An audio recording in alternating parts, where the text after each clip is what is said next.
అన్ని మంచి రోజులే అనుకుంటున్న వైసీపీకి భారీ షాక్. కూటమి పరిపాలనపై ప్రజల్లో వ్యతిరేకత వస్తోందని, భవిష్యత్తులో అధికారం మనదే అని మాజీ ముఖ్యమంత్రి వైఎస్ జగన్ కొన్ని రోజులుగా ధీమాగా చెబుతున్నారు. జగన్ అంటున్నట్టుగా భవిష్యత్తుపై ఆశలు పెట్టుకోవచ్చని వైసీపీ నాయకులు, కార్యకర్తలు ఇప్పుడిప్పుడే కాస్త క్రియాశీలకం కావడానికి సన్నద్ధమవుతున్నారు. అయితే ఇంకా 4.5 ఏళ్ల పాటు కూటమి అధికారంలో ఉంటుందని తొందరెందుకులే అనుకుంటున్న తరుణంలో విజయసాయిరెడ్డి రాజకీయ నిష్క్రమణ ప్రకటన వైసీపీకి భారీ షాక్ అని చెప్పక తప్పదు.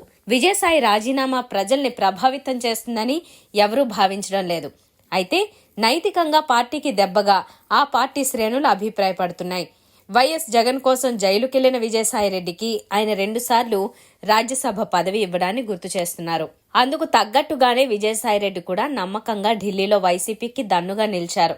అయితే ఏమైందో గానీ నెమ్మదిగా పార్టీ కార్యకలాపాలకు, ఎన్నికలకు ఏడాది ముందు నుంచి ఆయన దూరం అవుతూ వచ్చారు.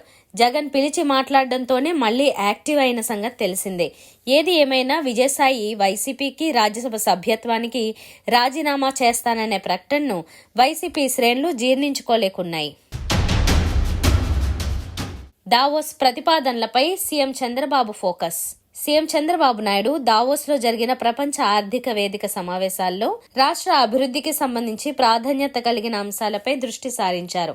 ఈ నేపథ్యంలో సీఎంఓ అధికారులు సీఎస్తో ప్రత్యేక సమావేశం నిర్వహించనున్నారు. పథకాలపై నేడు సీఎం సమీక్ష.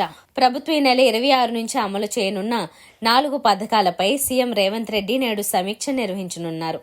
రైతు భరోసా, ఇందిరమ్మ ఆత్మీయ భరోసా, ఇందిరమ్మ ఇళ్లు, కొత్త రేషన్ కార్డుల పంపిణీపై అధికారులతో మాట్లాడనున్నారు. ఫుట్పాత్ పైకి దూసుకెళ్లిన కారు, వ్యక్తి మృతి.